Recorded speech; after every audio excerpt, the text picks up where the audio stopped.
My name is Katya and I'm 34. My husband, Ivan, is 36, and we have been married for 12 years. Everything that I am about to share was done over the past few weeks, and I'm still reeling from it all. The matter began when Ivan threw a punch at another woman. He said he had witnessed her handling some hard situations in a way he thought I would not be able to. That remark stung. I attempted to explain to him why what he said made me so upset. He dismissed it, telling me that it was a passing remark and I was interpreting it far too deeply. He simply meant to say that he wanted to praise her for handling all the things herself.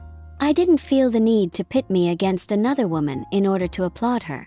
He accused me of being stupid, he accused me of jealousy. Then he ceased talking about it and I moved on. Now turn back to a few days ago. I came home from work to find a pair of women's Fendi sunglasses on our kitchen island, partially concealed behind our fruit bowl. I picked them up, disoriented, and questioned Ivan who they were.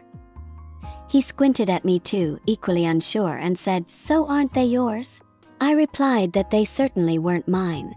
Our 11-year-old son, Maxim, was at the kitchen table when it happened. He turned around and said, "Yeah, they are my friend Anya's. I forgot to bring them home with me in my purse." Something about that description felt wrong. These were designer sunglasses, and I knew Anya's mother. She's a practical woman, and not the kind of person to take her child to school with such costly purchases. I interrogated Maxim, but he kept insisting they were Anya's and that he'd give them to her the next day. "No," I replied, "I'd take them herself to her mother and get them back." Later that day, I phoned Anya's mother to see if the sunglasses belonged to her daughter. She confirmed that neither she nor Anya had sunglasses like that. My heart sank. As I described to Maxim and Ivan what Anya's mother had said, their reaction was hesitant. Maxim's narrative departed from certainty to confusion. "Maybe they're not Anya's. I don't know who they are," he grumbled. Ivan joined in, mentioning that he'd forgotten to remove the sunglasses from Maxim's backpack when removing his lunch. It was as if they were desperately searching for a narrative. That's when my younger son, Dmitry, age 9, entered. His face glowed with acknowledgement the moment he spotted the sunglasses. "Oh, those are Oksana's," he said with some glee. My stomach dropped. Oksana is the woman Ivan had told me about, the one he had compared me to. My chest felt clenched as I asked Dmitry how he knew they were Oksana's. He merely told me she'd been visiting all day Ivan when I worked. He also mentioned that Ivan asked him not to tell me about it because it would make me feel bad for missing it. My head was spinning and the puzzle was starting to fit together. I confronted Ivan when he returned home that evening. He initially tried to deny it, but once I informed him that Dmitry already recognized Oksana's sunglasses, he couldn't help but confess. He confirmed that Oksana had been at our house. He claimed to have never noticed the sunglasses were hers and thought they were mine. Maxim's earlier effort to conceal it did not elude me. Ivan and Maxim both clearly knew who they were, and were doing their best to keep it from me. The next day, I handed the sunglasses back to Oksana myself.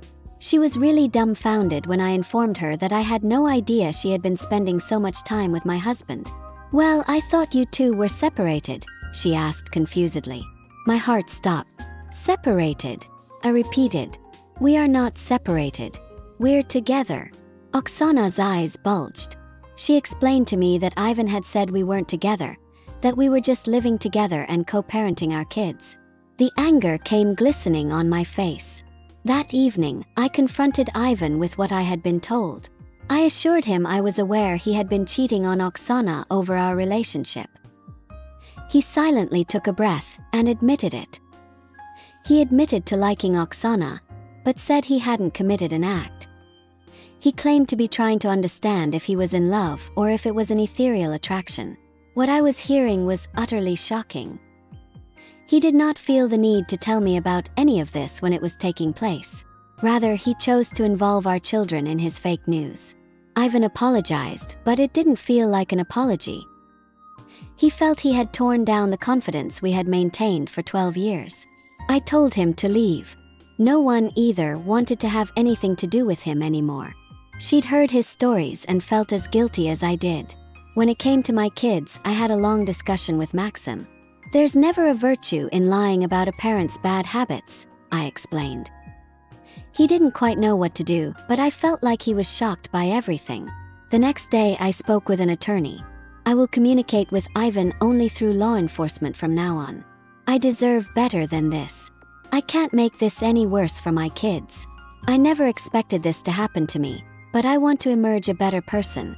I'm not going to let his disloyalty tear me apart. When Ivan went home, I experienced a feeling of both relief and sadness. It was a terrible betrayal, but it also had a tiny clarity. I'd been living without these subtle clues: late-night work calls, extra time spent running errands, his distance from me and the kids. Now everything made sense. That night I barely slept. With each blink, I could see the silhouette of Oksana's sunglasses on my kitchen table. It was so minor, but it had brought my entire life unraveling. I kept reminiscing about all the lies he'd committed, not only against me, but against our kids. Maxim's face echoed in my mind. His panic as he fumbled to substitute for his father. He had been raised to lie, and that fact broke his heart more than anything. The next morning, I awoke with the determination to defend my children. It was just going to take a strategy. I contacted my sister Irina and explained everything. She was vengeful for me, but more than that, she was sympathetic. "Katya, you're tougher than you feel," she told me. "You will get through this. I'm with you and the boys too." I sought legal counsel at her prodding. I had to know what my options were, particularly regarding custody of Maxim and Dmitry. I would not be willing to drag them into further deceptions. My lawyer, Pavel, a calm and composed fellow, told me that I had every reason to be optimistic. He showed me how to apply for separation and how we could record Ivan's actions in order to secure my custody. A tough road to go, but I was feeling a little more in control. That week, I stayed focused on stability for the boys. I kept our everyday life as normal as possible. I took them to school, helped them with their homework, and made them their favorite meals. Dmitry repeatedly asked me if Papa was coming back, and I had to gently say that parents sometimes need time apart to make sense of it. Maxim was quieter than usual. I felt he was on the edge of his own guilt for lying to me, but I didn't pull him. I wanted him to feel comfortable going to me alone. Ivan phoned me one night a few days later. I stared at the phone as it buzzed on the kitchen table. My heart sank, but I didn't know what to tell him. I waited for it to ring. A message alert flashed a few seconds later. I opened it hesitantly. "Katya, I am sorry. Can we please talk? Messed up. I want to fix this. Please call me back." I ignored the message. There was nothing left to say. I was sure he didn't regret injuring me. He regretted being caught. I couldn't allow him to manipulate me again.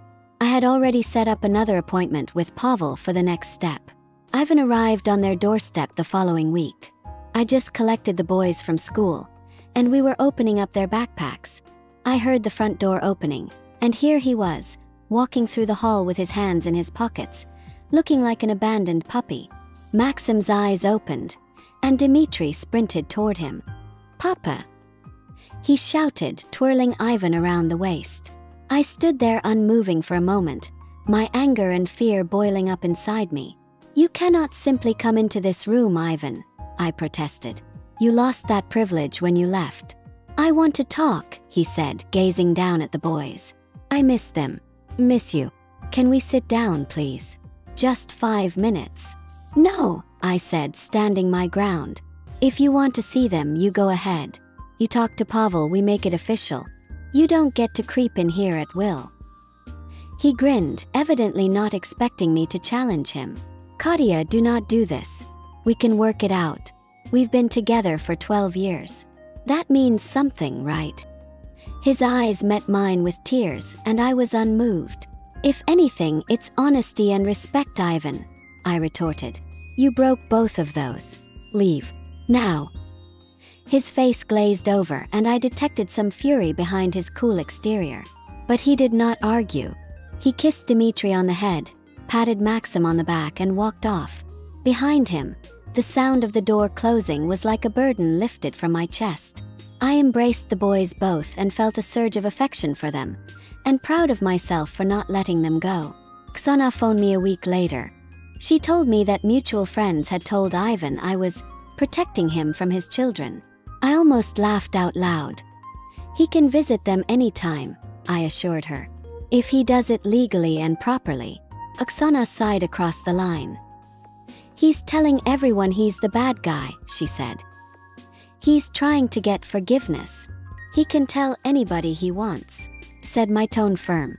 It will be revealed eventually. I picked up the phone and let out a sigh. Ivan was no longer my concern. I was focusing on the boys and raising them in a home that valued honesty and love.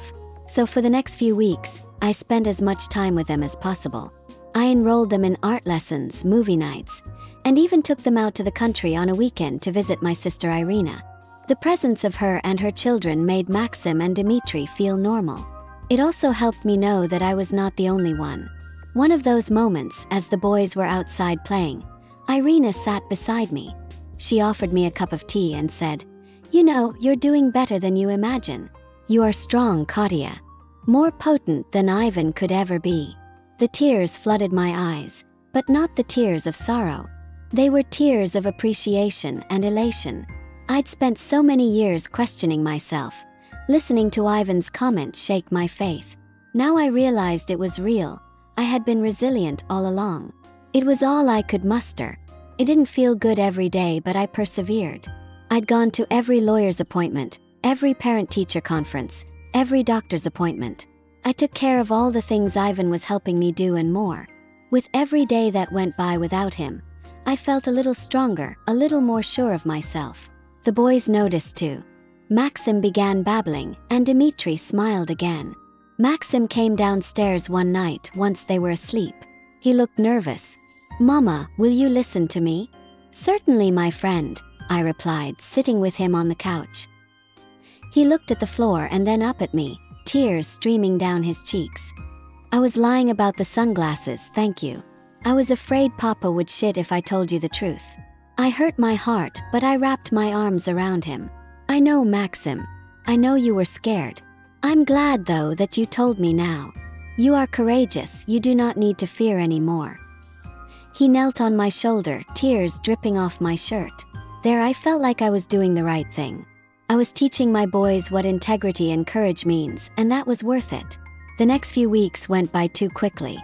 I made sure to spend every day in my boys' presence, keeping life as normal as possible. We created our own rhythms and traditions, such as Friday movie nights and Sunday cookies. Those small rites of passage made things more meaningful, and I could feel the impact it was having on Maxim and Dmitry. As time passed, my interactions with Pavel remained. He was thorough and empathetic, walking us through each step of the process as we set to file for separation. We talked about custody, support, and how Ivan's visits would be monitored. I hoped that the boys' safety was first and foremost. As I was picking up the boys from school one day, Dmitry approached me with a big smile. "Mama, I made a drawing of our family," he exclaimed, holding out a tear-strewn sheet of paper. I opened it and saw 4 figures positioned in front of a pale yellow house. The figure was Dmitry's own, along with Maxim, myself, and Borya, our dog. Ivan was nowhere to be found. "This is lovely, Dmitry." I lowered myself down to his knees. "But where is Papa?" He looked thoughtful for a moment and then added, "He's not here at this time, so I didn't put him in. I missed him, but I didn't bother." I felt as if he was going through it all alone. Later that evening, while doing the laundry, my phone rang with a text from a random number. "You're doing amazing," was the message. "Stay strong. Oksana." I stared at the message for a moment, feeling a weird conflict of emotions. I was no longer incensed against Oksana. She had been tricked too, and had left Ivan when she discovered the truth. I decided to reply, "Thank you, Oksana. I appreciate that. Take care of yourself too." It felt good to sever that last piece of paper with kindness, even if only modestly. As the separation process unfolded, Ivan became more volatile. The next day, he would drop lengthy sorry text messages, pleading for another chance. Next, he would message furiously accusing me of infecting the boys with him. I learned to stop engaging. Whenever he had a plan to upbraid me, I kept returning to Pavel's suggestion. Document it, keep quiet, think about the big picture. Maxim was about to turn 12, and I was ready to make it count. So I told him what kind of party he wants, and he surprised me saying, "Well, maybe we just want a family day. No party, just us." "Of course, my love," I said to him, wrapping my arms around him. "We're free to do whatever you want." It was his birthday, and we spent the day together. We walked down to the arcade, ate lunch at his burger joint, and took a walk along the lake. Dmitri and Maxim were running along the path, and their laughter could be heard through the trees. I felt for the first time in a long while really, truly happy. The following evening, when we sat at the dinner table and devoured homemade cake, Maxim turned to me and said, "Mama, this is the best birthday I've ever had." I couldn't stop crying. It reminded me that love and safety transcended parties and extravagant displays. That evening, after the boys were gone, I took a seat at the kitchen table and thought about what had happened. I had always thought of myself as just a mom or just a wife. But now I perceived myself as more. I was strong. I was capable. I had experienced rejection, pain, and confusion, and I had emerged victorious. I was creating a family of love, integrity, and promise. I took out my notebook and began to compose a letter to my future self. It seemed weird at first, but eventually the words came out of my mouth. "Dear Katya, you've been through so much, but you haven't let it destroy you. You are brave. You are resilient. Do not miss this moment. It is an indicator that you are not able to do anything. You're their hero, and that's all you should care about. You deserve peace. You deserve happiness. Never underestimate your power. With love and pride, your past self." Tears streamed down my face as I signed the letter. I rolled it up and put it in my journal, knowing I would come back to it when I needed it. The next morning, I awoke to a phone call from Pavel. "Good news," he wrote. "We have filed the separation papers. You're officially moving." I chuckled to myself, my shoulders lifted. This was not the end of the road, but a significant turning point. A first step towards tranquility and integrity. Later that day, as I cleared the kitchen, Dmitri burst through with his sketchbook. "Mama, I changed the picture," he exclaimed proudly. I turned the pages and pulled out the sketch. There were still 4 figures this time, except there was a 4th. It was a small, simple sketch of a heart dangling above us all. I embraced him and said, "It's perfect, Dmitri. Absolutely perfect." Life wasn't perfect, but it felt like it was. The journey was far from clear, but everything was in my hands. Love, courage, the confidence that I could handle whatever awaited me.